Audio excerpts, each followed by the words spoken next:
Dhallywood superstar Shakib Khan ও ভারতের টলিউডের অভিনেত্রী ঋতুপর্ণা সেনগুপ্তর মধ্যে বন্ধুত্ব বেশ পুরনো। সেই সূত্র ধরেই কি এবার এক ফ্রেমে ধরা দিয়েছেন টলিউড ও ঢালিউডের দুই সুপারস্টার?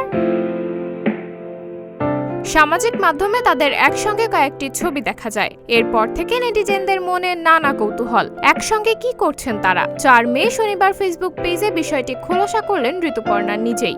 কলকাতায় তুফান সিনেমার শুটিংয়ের মাঝে ঋতুপর্ণা সেনগুপ্তর সঙ্গে সাক্ষাৎ হয় শাকিব খানের। অভিনেত্রীর ভাষ্য, শাকিব আমার ভালো বন্ধু। কলকাতায় এলে আমাদের দুজনের দেখা সাক্ষাৎ হয়। শুনেছি শাকিব শুটিং করতে কলকাতায় এসেছে। আমি আমার অভিনীত দাবারু সিনেমার প্রচারণায় ভীষণ ব্যস্ত।